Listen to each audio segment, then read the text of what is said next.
నేపాల్ వరదల్లో చిక్కుకున్న ఏపీ యాత్రికుల క్షేమ సమాచారంపై మంత్రి నారా లోకేష్ సమీక్షించారు. 7 ఏపీ యాత్రికులు 4 సురక్షితంగా ఉండగా మరో 3 ఆచూకీ లభించలేదని ఏపీ ఢిల్లీ భవన్ అధికారులు తెలిపారు.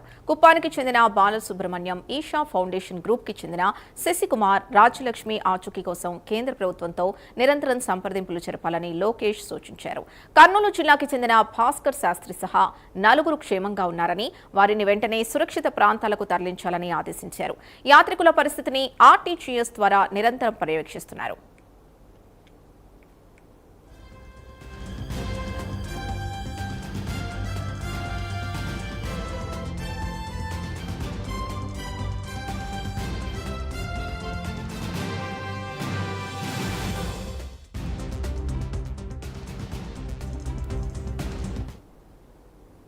ఇక మరింత సమాచారం మా కరెస్పాండెంట్ లక్ష్మి అందిస్తారు. లక్ష్మి, నేపాల్లో చిక్కుకున్న భారతీయ యాత్రికుల్లో 3 ఆచూకీ లభించట్లేదని తెలుస్తోంది. సో డీటెయిల్స్ ఏంటి? అధికారులు ఏం చెప్తున్నారు?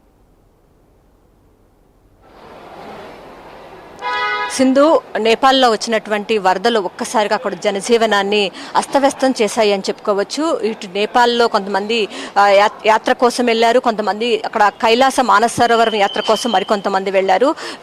వెళ్ళిన వాళ్ళలో ఎక్కువ మంది విదేశీయులు ఎక్కువగా ఉన్నారు. మనం కనుక చూసుకున్నట్లయితే అక్కడ 384 మందిలో గల్లంతైనట్లయితే సమాచారం వస్తుంది. దాంట్లో 291 మంది విదేశీయులు అత్యధికంగా ఉన్నారు. అయితే మన భారతదేశానికి చెందిన వాళ్ళు ఒక 105 మంది వరకు ఉన్నట్లు మనకైతే సమాచారం వస్తుంది. అయితే ప్రధానంగా దాంట్లో కనుక చూసుకున్నట్లయితే ప్రధానంగా ఆంధ్రప్రదేశ్కు చెందిన వాళ్ళల్లో ఒక 7 అక్కడికి వెళ్ళినట్లయితే సమాచారం వస్తుంది. అయితే ఎంతమంది అక్కడికి మానస సరోవరానికి కానీ ఇటు నేపాల్ కానీ వెళ్లారు, వీళ్ళ యోగక్షేమాలన్నీ కూడా మంత్రి నారా లోకేష్ ఎప్పటికప్పుడు అయితే సమీక్ష చేస్తూ వస్తూ ఉన్నారు.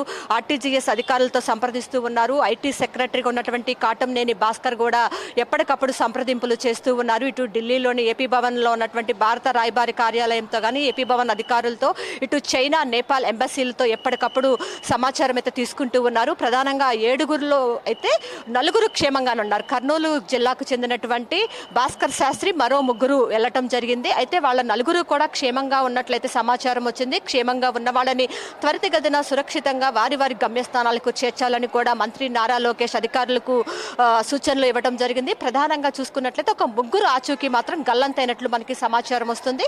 ప్రధానంగా చూసుకున్నట్లయితే కుప్పానికి చెందినటువంటి బాలసుబ్రహ్మణ్యం, ఈషా ఫౌండేషన్ కు చెందినటువంటి శశికుమార్ తో పాటు రాజ్యలక్ష్మి, వీళ్ళ 3 ఆచూకీ మాత్రం ఇప్పటి వరకు కూడా లభ్యం కాలేదు. ప్రధానంగా శశికుమార్ చూసుకున్నట్లయితే చైనాలోని గౌరాంగ్ ఎంబసీ వద్ద చివరిసారిగా కనిపించారని చెప్పైతే చెప్తూ ఉన్నారు. కానీ అక్కడ నుంచి తన ఆచూకీ అయితే కనపడలేదు. ఈ 3 ప్రధానంగా కుప్పానికి చెందినటువంటి బాలసుబ్రహ్మణ్యం, ఈషా ఫౌండేషన్ కు చెందినటువంటి శశికుమార్, దాంతో పాటు రాజ్యలక్ష్మి, వీళ్ళ 3 ఆచూకీ మాత్రం ఇప్పటి వరకు కనపడలేదు. మొత్తం 7 అయితే ఏపీ నుంచి వెళ్ళినట్లయితే ఇటు నేపాల్, కైలాస మానస సరోవరం 7 వెళ్ళినట్లయితే సమాచారం వచ్చింది.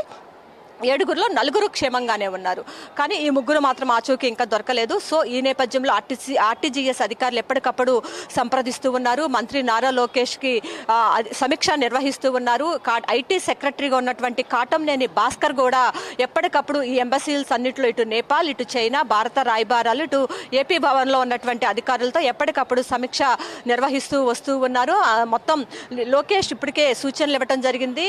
ఎవరెవరైతే ఆచూకీ గల్లంతైందో వాళ్ళ వివరాలు తెలుసుకోవాలని చెప్పారు. దాంతోపాటు ఎవరెవరు సురక్షితంగా ఉన్నారు వాళ్ళందరినీ కూడా వాళ్ళ గమ్యస్థానాలకి త్వరితగతిన క్షేమంగా తీసుకొచ్చే ఏర్పాట్లు కూడా చేయాలని చెప్పి ఇటు ఆర్టీజీఎస్ అధికారులకైతే సూచనలు ఇవ్వడం జరిగింది. ఐటీ సెక్రటరీగా ఉన్నటువంటి కాటంనేని భాస్కర్ ఆర్టీజీఎస్ లోనే కూర్చుని మొత్తం ఈ పరిస్థితులంతా కూడా సమీక్షిస్తున్నారు. ఇంకా ఏపీ వాసులు ఎవరైనా వెళ్లారా, ఎవరెవరు తప్పిపోయారు, ఎవరెవరు క్షేమంగా ఉన్నారు, క్షేమంగా ఉన్న వాళ్ళని త్వరితగతిన తమ గమ్యస్థానాలకు తీసుకొచ్చే ఏర్పాట్లు చేస్తున్నారు. ఎక్కడైనా తప్పిపోయి ఉంటే వాళ్ళు ఏమయ్యారు ఏంటి, కనీసం వాళ్ళ మృతదేహాలైనా సరే స్వగ్రామాలకు తీసుకొచ్చే ఏర్పాట్లు కూడా చేస్తున్నారు. మొత్తానికి చూసుకుంటే 3 ఆచూకీ మాత్రం ఇప్పటి వరకు కూడా దొరకలేదు. ఆ 3 ఎక్కడ ఉన్నారు, వరదల్లో ఎక్కడ చిక్కుకున్నారు, అయితే ప్రాణాలతో ఉన్నారా లేదా, దీనికి సంబంధించినటువంటి వివరాలైతే ఇప్పటి వరకు కూడా పూర్తిగా తెలియలేదు. ఈషా ఫౌండేషన్ అధికారులతో కూడా ఎప్పటికప్పుడు సంప్రదింపులు అయితే చేస్తూ వస్తున్నారు. Sindhu. Right, thank you Lakshmi.